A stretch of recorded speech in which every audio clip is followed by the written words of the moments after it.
козу, кичине колдоруң кыймылдап, мындай эми кыймылдап калсын, а? Өткөндө болбой эле бошошуп кеттиң элең, а? Кандай карап атат эжге? Жакшы карашат экен аябай. Кудай калса жакшы болуп чыксаң, анан көзүңө киришебиз, а, буюрса, ооба деп коет, а? Бала бир жагы жакшы болуп атса, да экинчи жагында ушундай бир кооптуу кыжалат кылган ушундай маселелер болуп калып атат да. Эми бунун баары сыноо туугандар, эми ыйман аркылуу баарыбызга, эл журтка, ушул бүт туугандардын ата энесине сыноо берилип атат. Бунун баары өтөт калат, Кудай буюрса. Ыйман жакшы болуп калган учур келет, сөзсүз. Көзү да көрөт, баары жакшы болгон күн келет, мен ишенем. Ага чейин бирок биз себебин кыла берели, күрөшө берели, аракетти кыла берели. Азыр мындай айтканда, эркекче айтайын, кабарлашкан, жардамдашкан эч кимиси жок эсе эле болуп турат. Сиздерден башка, чын.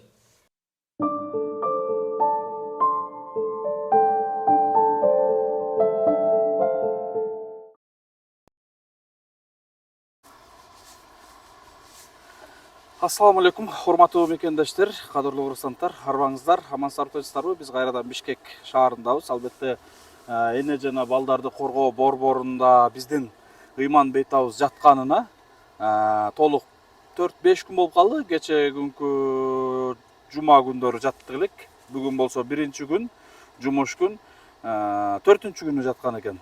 Мына ошондон бери азыр лечениясын алып атат. Бул жерде дарыгерлерибиз буюрса жакшы карап атат.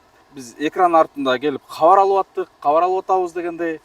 Бишкектебиз, себеби бул жерден жакшы болуп чыккандан кийин көзүнүн операциясына кайрадан ошол жалдагы жанагы эне жана балдарды коргоо борборунун көз боюнча бөлүмүнө кайра ал жерге барыш керек. Ал жерде көзүн операция жасатышыбыз керек. Эртерээк жасатпасак, биз айттык го, баланы убагында жасап калбасак, көз көрүүсүнүн экинчи көзүнүн баягындай кечигип калыш коркунуч бар экен. Ошого биз баланы Жалал Абадка, Токтогулга, ал жака бул жака жолдо белди кайра ташып отуруп оорутуп албайлы деп, ушул жерде өткөндө араң сүйлөшүп, ушул жерге жаткырганбыз. Туугандар, кече күнү биз акыркы бул жерде жаткырганыбызда толук маалымат түшүндүңүздөр болуш керек. Ал жерде бронхит боюнча бөлүм жок экен, ал жерде кабыл алышкан жок. Кандай кылабыз, эми эмне кылабыз, Жалал Абадка алып кеткиле же Токтогулга алып кеткиле, ушундай деп аткандан ортого бир ушундай кишилерди салып, чоңдор дегендей салып отуруп, анан ушул жака жаткырганбыз. Кудайга шүгүр, эми бул жактан суранып, түшүндүрүп эме кылсак, бул жакталар жакшы, туура кабыл алып, түшүнүп, азыркы учурда бул жерде дарыланып атат. Анан эми балага көбүңүздөр сурап атасыздар да, адрес могул Московскийде Минздравды билесиздерби, Саламаттык сактоо министрлиги. Мына ушул аркасында эле ошол эле эне жана балдарды коргоо борборунун экинчи бөлүмү бар экен да. Анан баланын адресин көп сиздер сурадыңыздар. Балага эмне керек, эмне алып келиш керек депчи. Мына биз Нутрилак 6 месяц деген 6 айлык ушуну берип атканбыз. Мына ушуну берип атабыз да. Көп адамдар бунун адресин сурап атат. Эмне, кайсыл жерде, кандай депчи. Анан баягы эле памперс, бул баланын эң негизги муктаждыгы ушундай. Мына ушул нерселерге зарыл муктаждык болот. Азыр баланы кирип көрөбүз, анан врачтан дагы толук маалымат алабыз. Анан сиздерге врачтын да сөзүн айтабыз буйруса.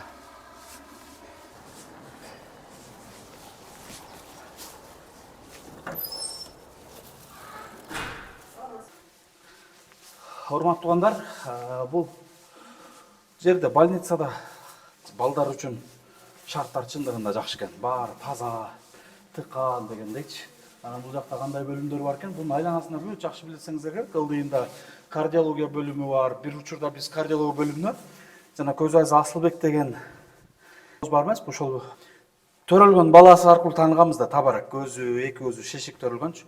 Ошол баланы так 2019-жылдары болуш керек. Ошол кардиологияда жүрөгүнө операция жасатып кеткен элек. Бул жерде көп бейтаптардын ден соолугуна чындыгында себепкер болдук. Кардиологияда, жана башка да дегендейчи.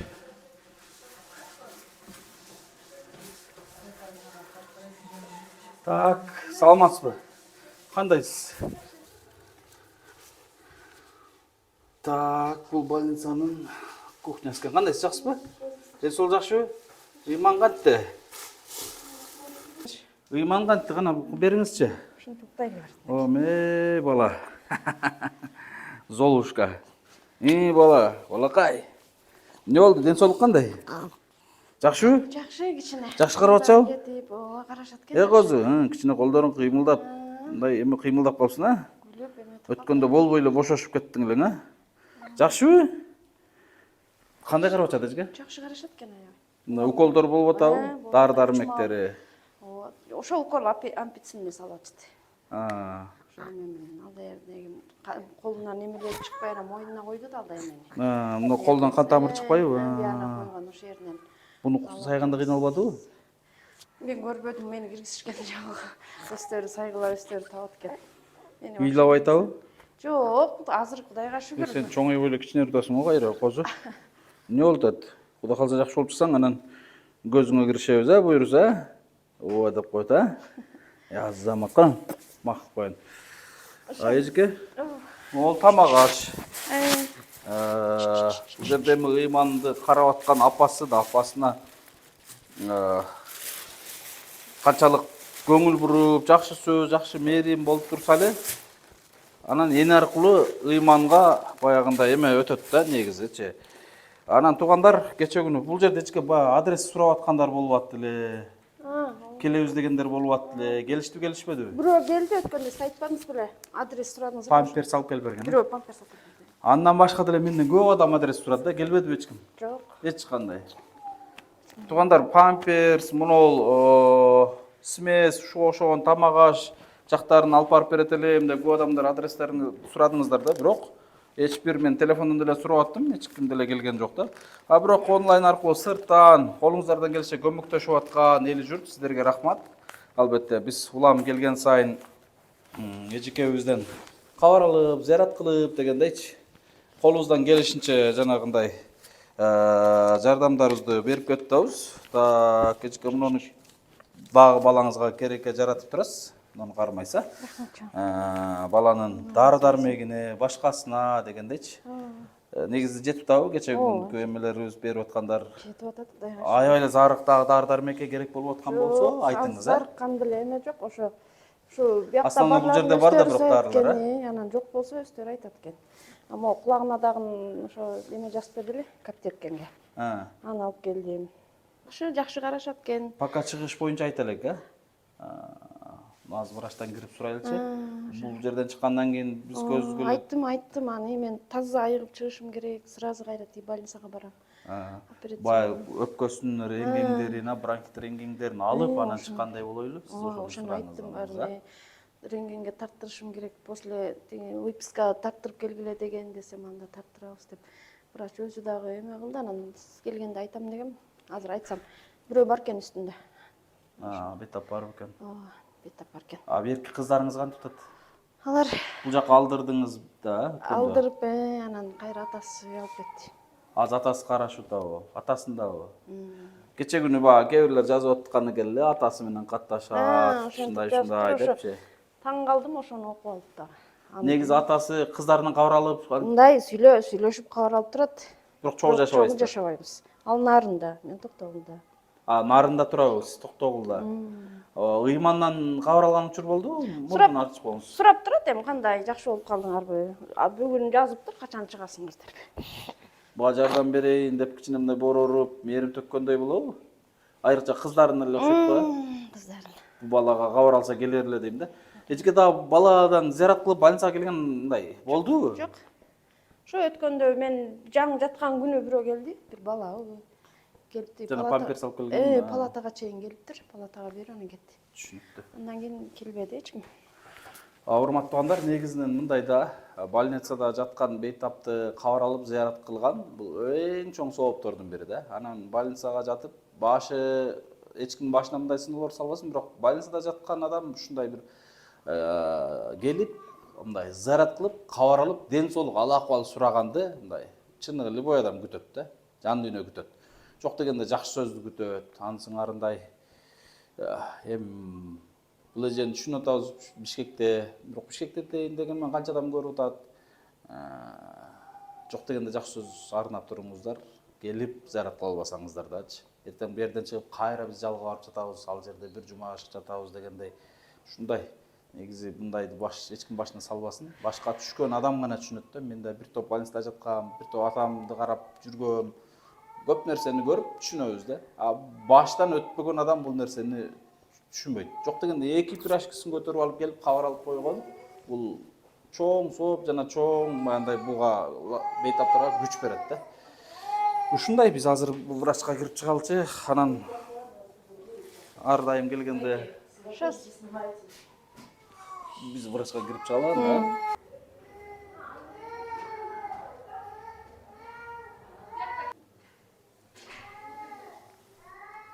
Ооба, эртең анализ тапшырып атабы? Мунуга кошту амнан дагы алыңыз да. Балким жетпей эме болгон болсо, дагы мага айтасыз, а? Эртең бул жерде медсестралар менен кошо бар. Ушул жерде жатканда анализ тапшырып келсе жакшы болот, а?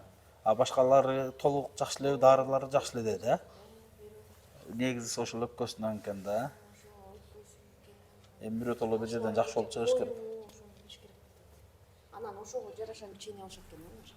Анда эртең сөз калып кетпестен анализ тапшырып, анан балким ошого жараша лечение кылышым мүмкүн да дагы, а? Макул, мен телефондо дагы сурап турам, а? Мейлиңиз. Ооба, болуптур.